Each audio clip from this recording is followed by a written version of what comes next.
Good morning, good people of the world. Good morning. Today is Saturday, January 6th, 2024. We're here in Pahrump, southwestern Nevada, not far from the California border. Up in the mountains, it's kind of cold today. I am once again in the ice cave, so it's a little bit cold. You probably hear the fan in the background. The constant danger here is running out of gas. So we go through about 7 gallons every 2 days. It's about $15 a day. So we're trying to figure out ways to reduce that. But I think it's a thermostat problem. However, that's my problem, not yours. Just happy that you are here. Let's see. So, next, what's next? What a baby! My phone about to die. Change. Good morning. Okay. Curious. Suspicious language. My phone is about to die. If I had a nickel for every time somebody said that, I'd be rich. Okay. They have these things called chargers. That's what I do. Here's mine. See? Charger. It works. Wow, what a concept. All right, well, I'm glad you're here, Wadabebi. Hope all is well. Anxious to hear about how you're doing. Okay, this is Saturday. So Saturdays are the days we focus on setting the narrative aside. And we're going to talk about that after we do our quick breathing exercise. So how about if we prepare for that? Instructions are down below. And 3, 2, 1. Exhale.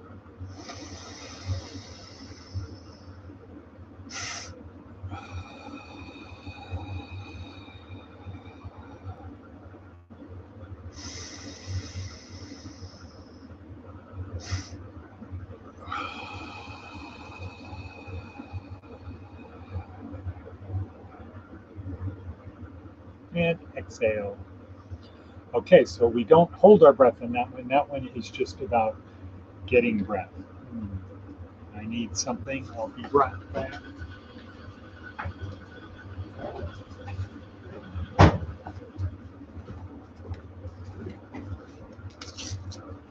So that's to get more energy. And if you do it, you'll notice it, you'll feel it. And Professor Huberman, Andrew Huberman at Stanford, has that as one of his hacks. Okay, so going to our thing, our worksheet, me looking at our worksheet. All right, so this is a Saturday, obviously, maybe not obvious to some, but it is. And certainly in the future when people are watching this, it won't be obvious. But today is Saturday. This is the day that we focus on the spiritual part. So this is a 4-part transformational program where we focus on the physical, the mental, the emotional, and the spiritual. During the week, we focus mostly on living out in the world of men and machines. Weekends are the spiritual side, which is the most important part. So that's what we're going to talk about today. The theme for today is what will it take? We'll get to that in a second. What will it take? But let's first go to step 2. Our daily program, our daily ritual, the habit we're trying to develop is that we watch the podcast. We do a couple things while the podcast is on. We do a couple things after. Most people, like almost everyone, watches the podcast after, not live. So sometime during the day, I haven't looked at the numbers. The idea, though, is you watch the podcast and then you do things after the podcast. The things we do during the podcast are we do the preparation, the breathing exercise, which we just did, and then we do planning. We talk about planning, except on weekends. After the podcast, we do an exercise of an attitude of gratitude. We review yesterday. What did we learn from it? We project today, and then we go, boom, go do it. Rifle, rifle, rifle. So that is the structure. And our goal is simple, to help you get from where you are to someplace better. We do that by providing you the tools and helping you learn to use the tools. So it's kind of a Navy SEAL, do one, learn one, teach one approach. So during the podcast, we're talking you through do this, do this, do this, do this.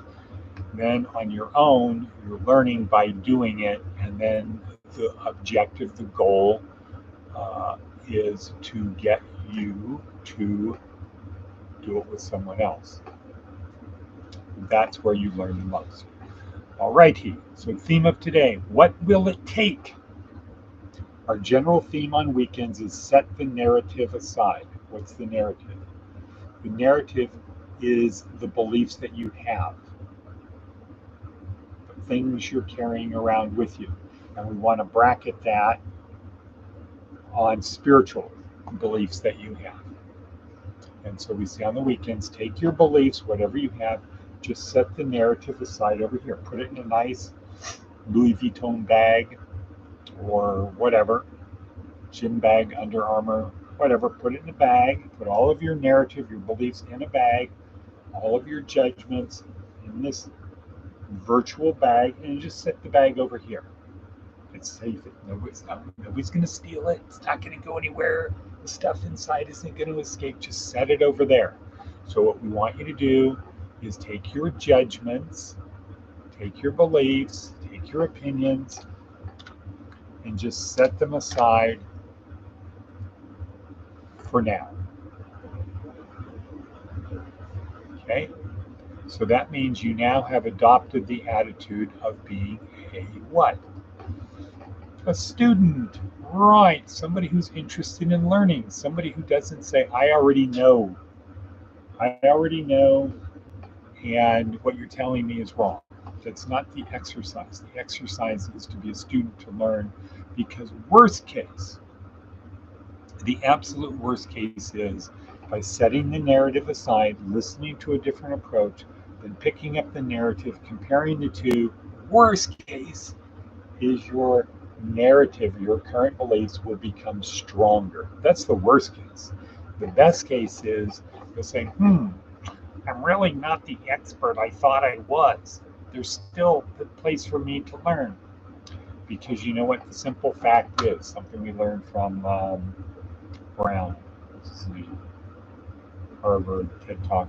What we learn is we're always changing. The you that is you today that you're so certain about, 10 years from now, you're going to look back at the you of today and say, wow, I was a very different person. And physically, every 7 years, virtually every cell in your body, except in your brain, every cell in your body has been replaced at least once. So physically, you're not really even the same person you were 10 years from now. You're not even physically going to be the same person you were 10 years ago, because none of the sun's cells, except in your brain, are going to be the same cells that you have now. So you're not going to be the same. So please have an attitude to set aside your certainty that you know everything, that you're an expert. Just during this little couple minutes, just for 3 minutes, take your narrative, your beliefs, set them aside, because you can always pick them up later. Worst case, it will strengthen your beliefs. Best case, you'll refine them, improve them. So for today, have this premise here that God is not outside you. He's not this thing that's outside of you. You say, please, God, come into me. Please, God, tell me. Please, God, help me. You're out there and I'm here. Have an attitude that that God is present in all things. God is in all things. The Creator, let's say the Creator is in all things. So the Creator is right here with you. Let's just say it's right here. And let's say when we feel something, we feel the presence of God. And let's say that our purpose is very simple: to nurture and share the presence of God within us. That's it. To nurture and share the presence of God within us. There isn't this plan. Let's just say for the moment, there is no plan. God doesn't have this plan for me. Again, setting the narrative aside. Have this as an exercise. Let's take the thing that perhaps God doesn't have a plan for me, that I have to play Marco Polo with him to try to figure out what is the plan. Please, God, tell me what it is. What is it you want of me? Reverse it around to say, my goal is to nurture God's presence within me and share it with others. Very simple. That God, His presence is within me, so He lives vicarious through me, but it's not vicarious in the sense of we mean it, because vicarious for us is we watch a game, we watch a movie, we watch TV, we read a book, that our brains can map to what we see, taste, smell, hear. They can map to it, but we don't actually experience it the way the person is. Except God could. If God's presence is within us, He would have um,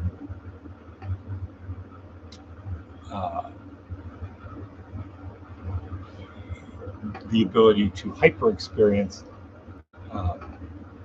hyper vicariousness. You have hyper vicariousness.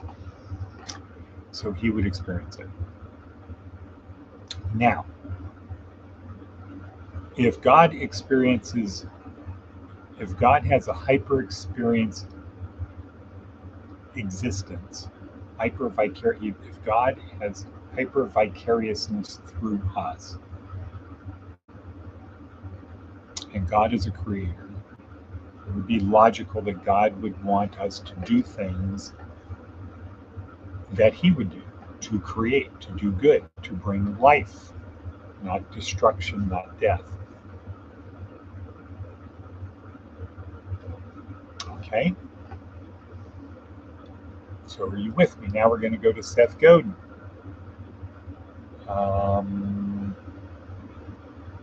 Okay. So how do we nurture God's presence within us? And Seth Godin has an answer to that, but it was in a different area. Okay. He calls it measuring the right thing. Most of us were indoctrinated to believe that completing chores is the appropriate measure of productivity. Now we can shift that over to most of us were indoctrinated to believe that figuring out God's plan for us is the appropriate measure of our life. We need to figure out God's plan and we need to do it. Just do what God wants you to do. Figure it out. He's not going to spell it out for you. And if you want to do your own plan, God's going to say, good for you. Go for it. Here, I'm going to even help you go the wrong direction. Okay. Doing my homework is a measure for industrial bosses. Okay. So that's a measure for the entrenched religious system. God has a plan. Just do God's plan. Figure it out. Do it. Listen to God. He'll tell you. Well, we know that kind of doesn't really work. That's why everybody's failing all the time. But what precisely did your homework ever do for you? What precisely did trying and failing to God's plan ever do for you? The actual measure of productivity that might be useful range quite a bit. The actual measures of productivity that might be useful range quite a bit. Okay, so now we give 7 examples. So this is about not, I did my homework. Okay. So here's his. I did enough to not get fired. That's like the bottom thing. So if we're talking about nurturing the presence of the Creator within us, well, I didn't do anything really bad. I didn't do anything that would cause me to go to hell. Next level up. I did enough to get promoted. Next level up over here. I did something that was pleasing. Next level up over here on the work side. I did enough to get hired by a better firm. So let's start with I did enough to not get fired. I did enough to get promoted. I did enough to get hired by another firm. So I didn't do anything that would cause me to go to hell. I actually did a little bit of something nice. Here, I did something to help someone else where they would want me to be around. Here, I solved a problem for a customer who was frustrated. Next level up. I changed the system, and now my peers are far more productive, making people's lives better. Next, I invented something that creates new possibilities and new problems. Great. So even more, nurturing that spirit more. Now we're getting towards on the path that Mother Teresa was on.